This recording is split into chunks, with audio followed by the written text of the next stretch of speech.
News, सच जरूरी है। यह है MNS न्यूज नेटवर्क और आप देख रहे हैं MNS न्यूज टीवी। मैं हूं आपके साथ सोनल। तो आइए देखते हैं आज कुछ खास खबर। दिल्ली में मुजरा करते हैं संजय राउत ने सीएम शिंदे पर साधा निशाना, किया ये बड़ा दावा।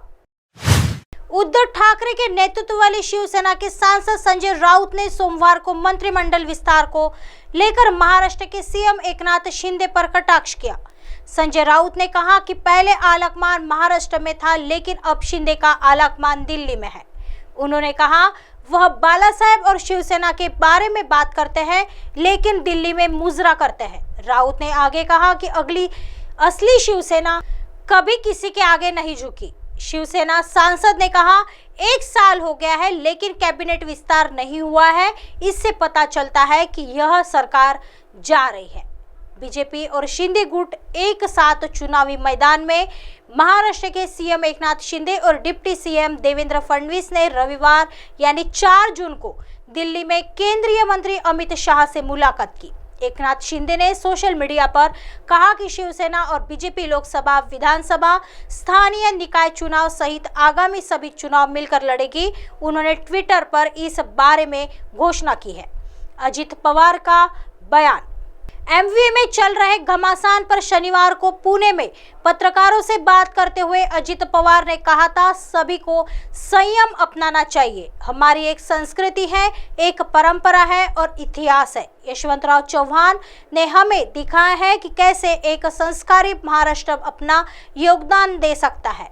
बता दें, महाराष्ट्र में आगामी लोकसभा चुनाव को लेकर एमवीए ने सीट शेयरिंग पर प्लान बनाना शुरू कर दिया है। हालांकि इस बीच एमवीए के कई नेता के बीच जुगानी जंग छिड़ी हुई है। कांग्रेस के नाना पटोले, एनसीपी के अजित पवार और शिवसेना से संजय राउत के सुर आपस में मिलते हुए नजर नहीं आ रहे हैं। आइए बढ़ते हैं अगली खबर की तरफ। अमित शाह से मिले सीएम शिंदे और देवेंद्र फडणवीस। महाराष्ट्र में होने वाले चुनाव पर कही ये बड़ी बात। महाराष्ट्र के सीएम एकनाथ शिंदे और डिप्टी सीएम देवेंद्र फडणवीस ने कल दिल्ली में केंद्रीय मंत्री अमित शाह से मुलाकात की। सीएम शिंदे ने ट्वीट कर कहा, हमने तय किया है कि शिवसेना और बीजेपी लोकसभा, विधानसभा, स्थानीय निकाय चुनाव सहित आगामी सभी चुनाव मिलकर लड़ेगी। मुख्यमंत्री एकनाथ शिंदे और उप मुख्यमंत्री देवेंद्र फडणवीस ने रविवार रात नई दिल्ली की यात्रा की और राज्य से जुड़े कई मुद्दों पर चर्चा करने के लिए केंद्रीय गृह मंत्री अमित शाह से दिल्ली में उनके आवास पर मुलाकात की। एकनाथ शिंदे जो कई बुनियादी ढांचा परियोजनाएं का उद्घाटन करने के लिए पुणे में थे, वहां से दिल्ली के लिए रवाना हुए। फडणवीस रविवार शाम नागपुर से दिल्ली के लिए रवाना हुए। एकनाथ शिंदे ने कहा, हम दिल्ली आते रहते हैं। राज्य के कई मुद्दों पर चर्चा की जानी चाहिए, चाहे वह विकास परियोजनाएं हो, मराठवाड़ा जल ग्रिड परियोजना का मुद्दा हो, कोकण का जल मुद्दा हो और किसानों का संकट हो। हालांकि दोनों दलों ने केंद्रीय बीजेपी नेतृत्व के साथ शिंदे और फडणवीस की बैठक के पीछे से सटीक एजेंडे का खुलासा नहीं किया है। यह यात्रा राज्य में शिंदे फडणवीस के नेतृत्व वाली सरकार के 1 साल पूरा होने से पहले हो रही है। कयास लगाए जा रहे हैं कि नेता राज्य में लंबे समय से लंबित कैबिनेट विस्तार के साथ साथ केंद्र सरकार में मंत्री पद के लिए शिंदे की अगुवाई वाली सेना की मांग पर चर्चा करेंगे।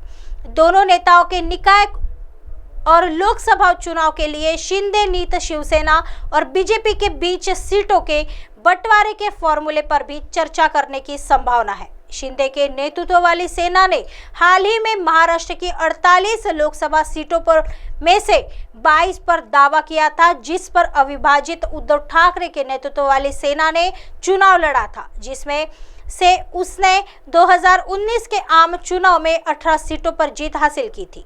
आइए बढ़ते हैं अगली खबर की तरफ। एनसीपी को बीजेपी पर यह आरोप लगाना पड़ा उल्टा। अब सुधीर मुनगंटीवार ने किया बड़ा पलटवार। महाराष्ट्र की राजनीति में इस वक्त हलचल देखी जा रही है। कई नेता एक दूसरे की जमकर आलोचना कर रहे हैं। कुछ दिन पहले दिए एनसीपी के बयान को लेकर बीजेपी नेता ने भी पलटवार किया है। बीजेपी नेता और संस्कृति मंत्री सुधीर मुनगंटीवार ने मीडिया से बातचीत में एनसीपी के सर्वेक्षक और महाराष्ट्र के वरिष्ठ नेता शरद पवार का अचानक जिक्र कर जमकर हमला बोला है। एनसीपी ने बीजेपी पर लगाए ये आरोप। एनसीपी ने आरोप लगाया था कि बीजेपी में ओबीसी का सम्मान नहीं किया जाता। इस आरोप का जवाब देते हुए सुधीर मुनगंटीवार ने कहा, हमारे महाराष्ट्र प्रदेश अध्यक्ष ओबीसी नेता है। इस देश के प्रधानमंत्री नरेंद्र मोदी ओबीसी है, लेकिन क्या राष्ट्रवादी कांग्रेस पार्टी में कोई ओबीसी है? क्या राष्ट्रवादी कांग्रेस के पूर्व मुख्यमंत्री ओबीसी है? छगन भुजबल खुद को ओबीसी नेता कहते हैं, लेकिन है क्या? कहा। संस्कृति मंत्री सुधीर मुनगंटीवार ने कहा, ये लोग हमें ओबीसी के बारे में पढ़ाते हैं, लेकिन प्रधानमंत्री नरेंद्र मोदी जाति के आधार पर ताश नहीं खेलते हैं, ओबीसी राजनीति नहीं करते। लोगों को इन झूठे लोगों से दूर रहना चाहिए जो कहते हैं कि बीजेपी में ओबीसी का कोई स्थान नहीं है। ओबीसी भाई बहनों को झूठे विचारों से दूर रहना है। वास्तव में एक ओबीसी को प्रधानमंत्री बनाने से उनका पेट खराब हो जाता है। अब आप हमारे चैनल को आपके मोबाइल पर भी देख सकते हैं। मोबाइल ऐप पर देखने के लिए प्ले स्टोर से MNS news TV apps download करें। इंस्टा, ट्विटर, हाईकूक, फेसबुक और कई सोशल मीडिया के प्लेटफॉर्म पर हमारा चैनल उपलब्ध है।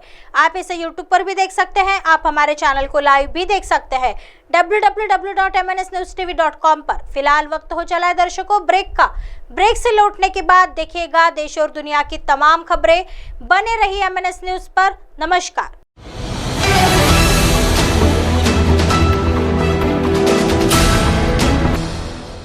ये है MNS न्यूज नेटवर्क और आप देख रहे हैं MNS न्यूज।